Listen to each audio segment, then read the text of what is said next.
नमस्कार दोस्तों।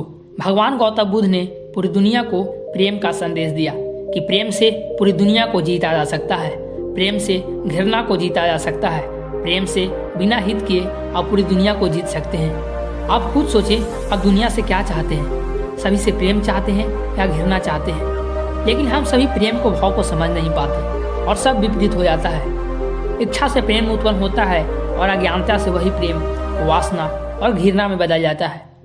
बुद्ध के शिष्य एक दिन आनंद लकड़ी लाने के लिए गांव गए। वहां बिरछा टन करते समय उन्हें प्यास लगी, इसलिए वह एक कुएं के पास गए और वहां एक युवती को देखा। उन्होंने उसे पानी पिलाने के लिए कहा, लेकिन युवती ने पहले तो वह पानी देने के लिए मान गई, लेकिन बाद में उसे घड़ा पीछे कर पानी देने से मना कर दिया। वह बोले, क्या हुआ?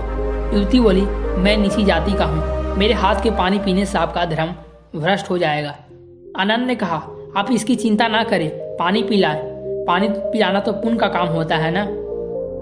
हमारे गुरु बुद्ध कहते हैं कि इस धरती पर कोई ऊंच नीच जाति नहीं होती, सब समान होते हैं। ये सुन वह युवती बेहद खुश हुई और उन्हें पानी पिलाया। इसके बाद वह युवती वहां से चली गई। वह रास्ते में आनंद के बारे में ही सोचती रही। उसे उनकी सोच बेहद पसंद आया। आनंद देखने में भी सुंदर थे, कोई भी उन पर आसानी से मोहित हो जाता। वह युवती भी आनंद की तरफ खींची जा रही थी। वह रोज कुएं के पास उनका इंतजार करती।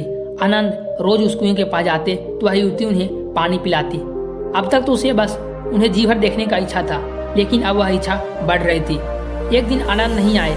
युवती बेहद परेशान हो गई। उनके बारे में पता करने के लिए बुद्ध के आश्रम में पहुंची। जब उसने आश्रम में आनंद को देखा तब उनकी परेशानी खत्म हुई।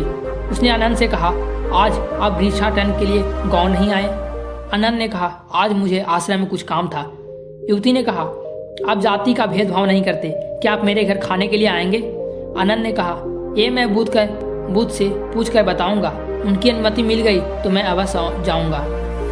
ये सुन युवती खुश हो गई और वहां से चली गई। उसे उस दिन पूरी रात नींद नहीं आई।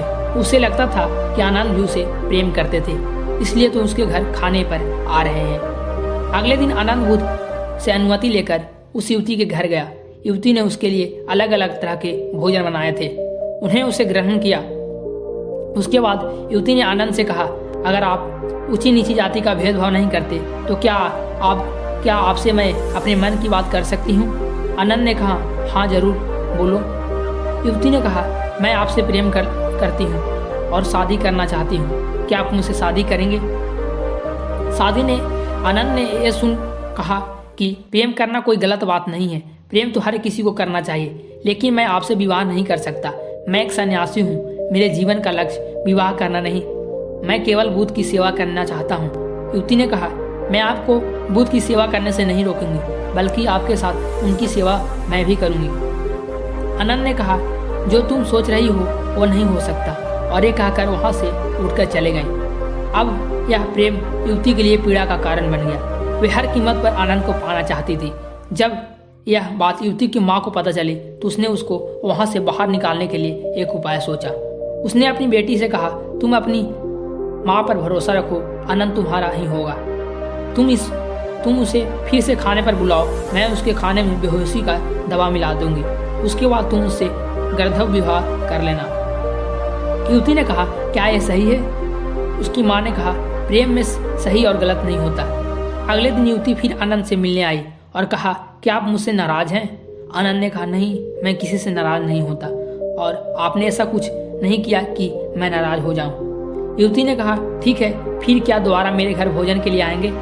आनंद ने कहा, मैं बुद्ध से अनुमति लेकर अवश्य आऊंगा। अगले दिन आनंद युवती के यहाँ भोजन पर गए। उसने तरह तरह के भोजन आनंद को परोसे। उसमें एक बेहोशी की दवा मिलाई गई थी। आनंद उसे खाते ही बेहोश हो गए। युवती की माता ने कहा, जाओ अब तुम गंधर्व विवाह कर लो। युवती ने कहा, मुझे ये ठीक नहीं लग रहा है माँ। युवती की माँ कहती है, सही गलत सोचेगी तो आनंद कभी नहीं मिलेगा। युवती अंदर गई और तैयार होकर बाहर आई। जैसे ही वह वरमाला लेकर आनंद के पास गई, उतने में आनंद की बेहोश टूट गई और युवती को अपने समीप वरमाला को देखा। युवती भी आनंद को इस तरह देखकर घबरा गई। आनंद ने युवती को खुद से दूर किया और बिना कुछ कहे वहां से उठकर चले गए। युवती कुछ नहीं कह पाई। उसने अपनी माँ से कहा कि आपके कारण आनंद मुझसे दूर हो गया है।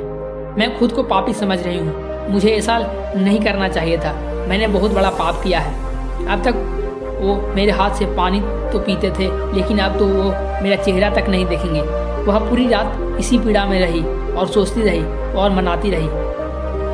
अगले दिन सुबह होते ही बुद्ध के आश्रम में पहुंच गई और बुद्ध से कहा कि मुझसे बहुत बड़ा पाप हो गया है, आप मुझे उस पाप का सजा दे। बुद्ध मुस्कुराकर बोले, मुझे आनंद ने तुम्हारे बारे में बताया था, ये कोई पाप नहीं है, तुमने जो प्रेम किया है। युवती बोली, लेकिन आनंद तो मुझसे प्रेम नहीं करते, अब तो वो मुझसे घृणा करते होंगे। बुद्ध ने कहा, आनंद तुमसे घृणा नहीं करता, वह किसी से घृणा नहीं करता, वह तो बस प्रेम करता है और वह तुमसे प्रेम करता है। मैं सबसे प्रेम करता हूँ, तुमने अभी प्रेम की वास्तविकता को अभी समझा ही नहीं है। जो प्रेम करुणा लाए, आसपास शांति लाए, इसके विपरीत जो प्रेम क्रोध, लालच, क्रूरता को लेकर आए, स्वतंत्रता का हनन करे, मन में पीड़ा और अशांति लेकर आए, गलत काम कराए, इसे प्रेम नहीं कहते, उसे वासना कहते हैं। आनंद में आज भी शांति है, वह आज भी आनंदित है। वह तुमसे मिलकर पहले जितना खुश था, आज भी उतना ही खुश है। वह तुमसे जितना प्रेम पहले ही करता था, आज भी उतना ही करता है। उसके मन में कोई पीड़ा नहीं, वह किसी पाप भाव से ग्रसित भी नहीं है। उसका प्रेम वास्तविक है। इसके विपरीत तुम खुद को देखो, जिसे तुम प्रेम कह रहे हो, क्या तुम्हें सच में वास्तविक प्रेम है? क्या तुम आनंदित हो? क्या तुम्हारे मन में शांति है? क्या तुम्हारे प्रेम में तुमसे कोई गलत नहीं कराया? पहले तुम कितनी खुश थी, आज देखो तुम कितनी पीड़ा में हो। तब तुम कैसे कह सकती हो कि तुम्हें प्रेम करती हो? वह युवती प्रेम गौतम बुद्ध के चरणों में गिरकर बोली, मुझे क्षमा करना, आप सही कहते हैं, मैं प्रेम को समझ ही नहीं पाई। आप मुझे भी अपने संग शामिल कर ले, मैं वास्तविक प्रेम को जानना चाहती हूँ। हम सही प्रेम करते हैं, माता पिता, भाई बहन, पति पत्नी, दोस्त, प्रेम का सभी को प्रेम चाहिए। लेकिन क्या हम जिससे प्रेम के पीछे भागते हैं उसे समझते भी हैं? वास्तव में जैसे हम प्रेम समझ बैठे हैं, वह वासना के अलावा कुछ भी नहीं है।